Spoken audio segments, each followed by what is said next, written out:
안녕하십니까. 외식경영 컨설팅TV의 한영만입니다.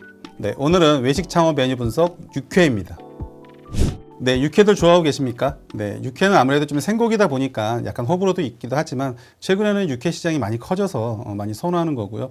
예전에는 육회는 하나의 사이드 메뉴였다면 지금 하나의 메인 메뉴로, 그 다음에 사업 아이템으로 각광을 받고 있는 아이템입니다. 네. 육회를 알아보기 전에 일단 먼저 소고기에 대해서 알아봐야겠죠. 그래서 국내 그런 소고기 소비량은 전 세계에서 한 14위 정도 하고 있다고 합니다. 수입 현황과 그다음에 사육 두수도 지금 계속 늘어나고 있는 추세이고요. 특히나 올해 2023년 현재 워낙 사육 두수가 많고 도축량이 많아서 소유값이 좀 떨어져 있는 상황입니다. 그래서 앞으로는 좀 사육 두수가 좀 줄어들어야 될 것 같습니다. 그다음에 가격 현황도 마찬가지로 떨어지게 되겠죠. 소비는 계속 늘어나고 있습니다. 그 다음에 여기 지금 보시는 것처럼 우리가 최소한 육회와 관련된 소고기와 관련된 사업을 하기 위해서는 최소한의 우리가 주 재료가 어떤 컨디션을 갖고 있는지는 잘 알아야겠죠. 그래서 한우 같은 경우에는 뭐 잘 아시다시피 투뿔, 완뿔, 뭐 1등급, 2등급, 그 다음에 3등급까지 나눠져 있죠. 또한 여기서 암소냐, 거세냐, 아니면 숫소냐, 이것에 따라서 달라지겠죠. 그래서 이런 부분들은 꼭 구분하셔서 생각하셔야 되고, 혹시나 현재 지금 육회 전문점 하고 계시는 분들은 꼭 그 등급 판정서를, 고기를 납품받을 적에 등급 판정서가 있습니다. 그래서 거기에 보면 이제 등급이 나와 있죠. 그래서 그런 걸 확인하시면서 가격에 대해서 혹시라도 뭐 이렇게 비싸게 받지 않는 상황을 맞이하시길 바랍니다. 네, 소고기 품질입니다. 지금 우리 사진상에 보시는 것처럼 이런 육질, 그다음에 육색, 그다음에 지방색에 따라서 등급이 나눠지죠. 한국에서는 아이러니하게도 가장 좋은 한우는 뭐다? 투뿔입니다. 하지만 그 맛을 안다기보다는 그냥 부드러움, 소프트 이꼴 고급 한우다라고 인식이 돼 있죠. 그래서 요거는 사실 현실적으로는 좀 맞지 않는 얘기인데요. 그래도 뭐 지금 이렇게 보편적으로 대중적으로도 그런 기준들을 갖고 있기 때문에 우리가 또 그 부분을 간과해서는 안 되겠죠. 네, 고기 영양 구성입니다. 뭐 잘 아시다시피 뭐 한우는 없어 못 먹죠. 단백질과 그다음에 그런 탄수화물, 미네랄이 많은 그런 제품이고, 특히나 여성분들한테는 일반 빨간 육 같은 경우에는 아무래도 좀 많이 드시는 게 철분이 있기 때문에 좋습니다.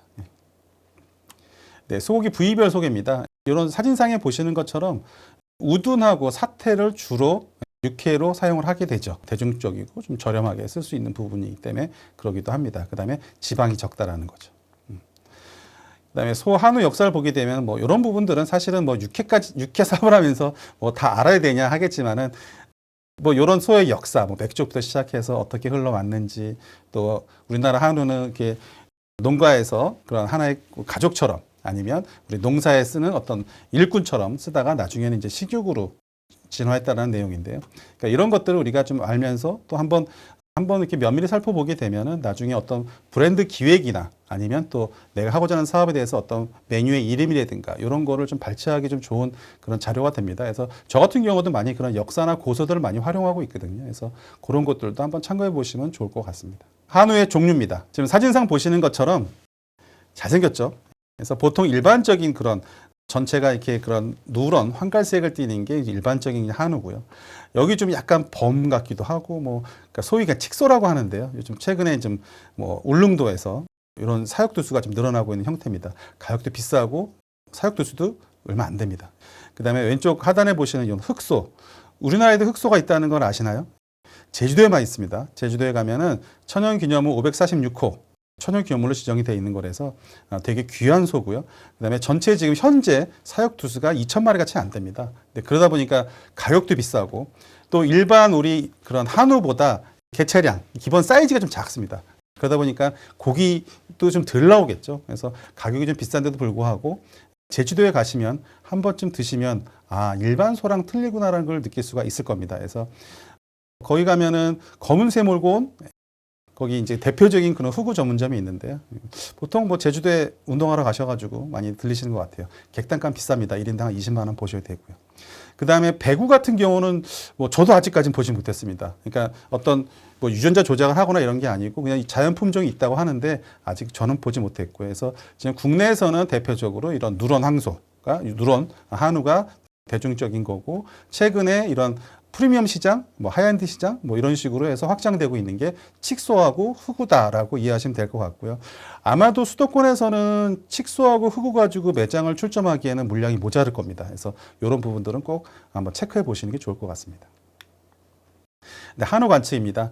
서두에 말씀드린 것처럼 지금 한우 두수가 워낙 300만 두 이상이 지금 막 사육되고 있다 보니까 가격이 많이 떨어져 있는 상태이기 때문에 그래도 지금 한우 가지고서 뭘 한다라면 좀 유리할 수 있지만 그래도 1년 평균으로 봤을 때는 그래도 저렴한 건 아니죠. 그래서 이런 부분들도 가격, 그다음에 내가 하고자 하는 메뉴, 또한 육회 전문점에서 내가 한우를 쓸 건지, 국내산 유구를 쓸 건지, 수입육을 쓸 건지 이런 부분들을 좀 확실하게 선을 정해놓고 그다음에 그 상권에 맞는 소위 얘기하는 가격이죠. 소비자층을 봐야 되니까 아무래도 수입육을 쓰다 보면은 좀 저렴하게 들어가는 그런 학생들이 많이 가는 뭐 대학 상권이나 이럴 수가 있고요. 그다음에 아무래도 좀 제대로 한우로 한다라면은 강남권이나 좀 소득층이 높은 그런 쪽으로 들어갈 수 있겠죠. 어떻게 보면 당연한 논리인데도 불구하고 네, 우리 그렇지 못한 사장님들이 의외로 많으세요. 저희도 전화 오다 보면 저한테도 이렇게 상담 전화 와서 좀 엉뚱한 말씀들 하시는 분이 계시는데 이런 부분들을 잘 챙겨 보시면 공부가 많이 될 것 같습니다. 네, 육회까지 왔네요. 이제 육회는 말 그대로 뭐 가늘게 이렇게 썰어서 양념에 비벼서 먹는 걸 육회라고 하죠. 그다음에 전라도 쪽이나 경남권이나 가게 되면은 또 육사시미, 뭐 뭉튀기 이래가지고 이제 그런 생고기를 드시는 형태가 있는 거고요. 해외에서는 좀 프랑스에서는 뭐 스테이크 타르타르 많이 보셨죠. 그다음에 뭐 이탈리아에서는 카르파치오. 그다음에 일본에서는 한번 육회 가지고 크게 사고 한번 났었다 그러더라고요. 그 이후로는 취식을 거의 하지 않고 있다고 합니다. 네, 이런 내용들을 좀 생각하셔서 만약에 뭐 일본 관광객들이 많이 오는 뭐 명동이나 이런 데서 육회 같은 메뉴를 권한다는 건 좀 무리가 있겠죠. 네, 육회 시장의 성장 배경입니다. 대한민국에서 외식업 프랜차이즈는 자연적으로 소비자의 니즈에 맞춰서 발전 진화하는 것도 있고요.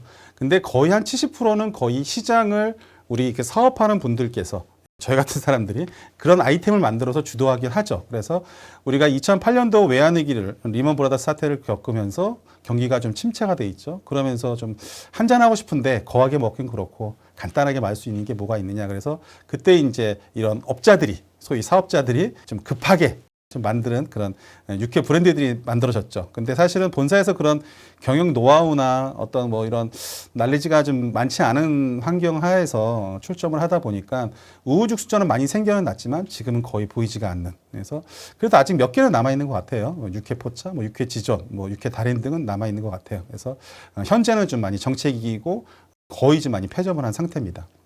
하지만 지금 2020년대 이후에 이런 뭐 한식의 진화, 뭐 단품의 진화, 그 다음에 또 새로운 음식에 대한 소비자의 욕구들이 계속 생겨나면서 이런 육회 시장들이 다시 생겨나고 있습니다. 저희가 최근에 암수 육회라는 브랜드로 프랜차이즈를 런칭을 준비하고 있는데요. 역시나 이런 시장에 발맞춰서 움직이고 있는 거죠. 하지만 육회에서 끝나는 게 아니라 육회지만 같이 식사도 할 수 있고 술도 할 수 있고 또 저녁 늦게까지 할 수 있고 또 배달도 할 수 있고 테이크아웃 할 수 있고 이렇게 다모작을 할 수 있는 그런 사업 환경을 만들어서 나만의 정확한 시그니처 메뉴가 있고 나만의 정확한 사업 방향이 있다라면 충분히 승산이 있다고 봅니다. 네, 검색어 규모입니다. 지금 보시는 것처럼 육회가 100이라고 하면 육사시미가 한 40. 실제로 매출도 비슷합니다. 예, 이런 매장에서 육회가 만약에 한 달에 뭐 1,000만 원 판다 그러면 육사시미 한 40만 원 정도 판다고 보는 거고 뭐 경상도나 뭐 전라도 저쪽 남쪽에 있는 그런 뭉튀기랑은 좀 개념이 틀릴 거고요. 그 다음에 주로 이런 소고기를 이제 구매하는 국내산을 선호하는 이유를 보게 되니까 역시나 뭐 맛, 원산지, 뭐 안전성, 가격 이런 거겠죠. 근데 사실은 맛에 대해서도 요거는 약간 의구심이 들어요. 이걸 다 구분할 수 있을까? 또 생고기는 뭐 구분할 수 있을지 몰라도 양념을 했을 때 이걸 구분할 수 있을까? 쉽지는 않을 겁니다. 하지만 소비자들이 느꼈을 때는 그래도 우리 신토부리, 우리께 좋은 것이야 라고 하는 내용이 아무래도 좀 더 크게 작용하는 것 같습니다. 그 다음에 그 육회는 이제 이런 그 매스컴에서 가끔 이제 이런 방송을 탔었어요. 뭐 유통 과정에서 문제가 있거나 아니면 또 관리를 잘못해서 뭐 대장균이 검출됐다거나 리스토리아균이 나온다거나 뭐 이런 것들 때문에 사실 휘청하죠. 한번 이렇게 되면은. 그래서 이런 위생적인 부분들은 사실은 꼭 우리가 뭐 방송을 타고 안 타고를 떠나서 업주님들, 사장님들께서 직접 잘 체크하시고 관리하시는 게 중요하다고 생각합니다. 네, 육회 프랜차이즈 업체입니다. 뭐 이 당시에는 이렇게 좀 쭉 많은 브랜드도 있었는데요. 지금은 거의 코로나 이후에 코로나 3년을 겪으면서 거의 모든 회사들이 좀 와해가 된 것 같고요. 최근에는 그닥 이렇게 눈에 띄는 브랜드는 없는 것 같아요. 그 다음에 로컬 업체 같은 경우에도 전국에 뭐 한 2,000개까지 육박을 했었는데 지금은 많이 좀 와해된 것 같고요. 그 다음에 육회 같은 경우는 특히나 하나의 메인 아이템으로 해서 육회 전문점도 있지만 아직까지도 모든 고깃집들에서 사이드 메뉴로 쓰고 있기 때문에 이제 그런 부분에서도 육회 시장에 대해서 그런 경쟁자들이 계속 있다라는 거를 꼭 인지하셔야 됩니다. 그다음에 이런 그 육회에 대한 언급량을 봤을 때도 지금 보시는 것처럼 8월에 언급량이 제일 많죠. 그러니까 여름에 덜 먹을 것 같지만 사실 실제로 8월에 매출이 많이 나옵니다. 그 다음에 연관어도 보게 되면 맛집, 뭐 비빔밥, 육회 비빔밥 이렇게 나오죠. 그러니까 여기서도 우리가 고민해 보는 거는 육회 비빔밥은 꼭 가야 하는구나라는 걸 알 수가 있을 거죠. 예. 그 다음에 뭐 이런 뭐 감성어다 뭐 이런 거 봤을 때도 역시 뭐 맛있다. 그냥 긍정적인 단어가 많이 있고요. 연관어를 봐서도 방금 말씀드린 것처럼 뭐 맛집, 비빔밥, 육회 비빔밥이 대두가 되고 있다라는 거죠. 평판도 긍정적으로 나오고 있습니다. 예. 그다음 육사심입니다. 예, 육사심이 같은 경우도 역시나 8월 달에 언급량이 제일 많습니다. 그러니까 육회, 육사심 마찬가지로 8월 달에 매출이 더 많이 나온다는 얘기죠. 그 다음에 연관어로서는 뭐 맛집, 한우고기, 뭐 소고기, 먹스타그램이 나오죠. 아마도 저쪽 그 대구, 경북 지역 하게 되면 이제 뭉튀기라고 하죠. 그래서 아마 많이 보셨을 겁니다. 이렇게 접시에 담아가지고 거꾸로 해서 떨어지지 않게 하는 그런 모습을 보고서 약간 비주얼적으로 하다 보니까 아마 인스타그램이나 이런 데서 많이 좀 각광을 받았던 것 같고요. 역시나 뭐 감성에서는 긍정적인 단어가 되게 많고 뭐 맛있다, 좋다, 뭐 이런 내용들이 많이 있습니다. 그 다음에 연관어에서도 뭐 육회, 그러니까 육회하고 육사심은 서로 연관된다라는 거고요. 맛집이고 역시나 한우들을 많이 선호한다라는 거죠. 그래서 우리가 육회를 했을 때 수입육이냐, 한우를 쓸 거냐 이 부분은 상당히 중요합니다. 상권도 전혀 틀릴 거고요. 긍정적인 단어들이 제일 많이 나옵니다. 그 다음에 역시나 이렇게 빅데이터 보게 되면은 육회 검색어가 훨씬 육사심보다 많다라는 걸 볼 수가 있고요. 그다음에 육회하고 육사심이하고 이게 그냥 비교해서 같이 봤을 때도 뭐 긍정적인 게 내용이 많고요. 지금 계속 말씀드린 것처럼 역시나 육회 비빔밥, 그다음에 한우가 아무래도 더 선호하고 있다라는 걸 볼 수가 있습니다. 네, 오늘은 육회에 대해서 알아봤습니다. 육회 예전에는 그냥 고깃집 가면 그냥 사이드로 아니면 무슨 뭐 고기 주문하기 전에 그냥 맥주 한 잔 마시고 잠깐 시켰던 그런 메뉴였다라면 지금 하나의 자기만의 영역을 지금 만들어가고 있습니다. 다만 육회는 1차 메뉴가 아닙니다. 우리 치킨이나 뭐 이자카야처럼 2차 메뉴이기 때문에 상권 자체가 8시 이후부터 활성화되는 그런 상권에 들어가야 되고요. 일반 주택가 가서는 사실은 좀 생존하기 좀 쉽지 않습니다. 네, 그래서 유흥상권, 2차, 3차, 4차 계속 갈 수 있는 유흥상권이나 아니면은 그런 직장인들이 몰리는 곳, 그 다음에 지금 그 우리 빅데이터에서 언급한 것처럼 육회 비빔밥을 같이 병행하는 또한 이렇게 그 메뉴 단가가 사실은 우리가 고기처럼 계속 추가해 먹는 메뉴가 아니기 때문에 술 위주로 가고 있다는 걸 볼 수가 있죠. 그래서 이런 부분들을 꼭 생각하시고 앞으로 사업 방향을 잡으시면 훨씬 더 성공적인 외식 사업을 영위할 수 있을 것 같습니다. 네, 마치겠습니다.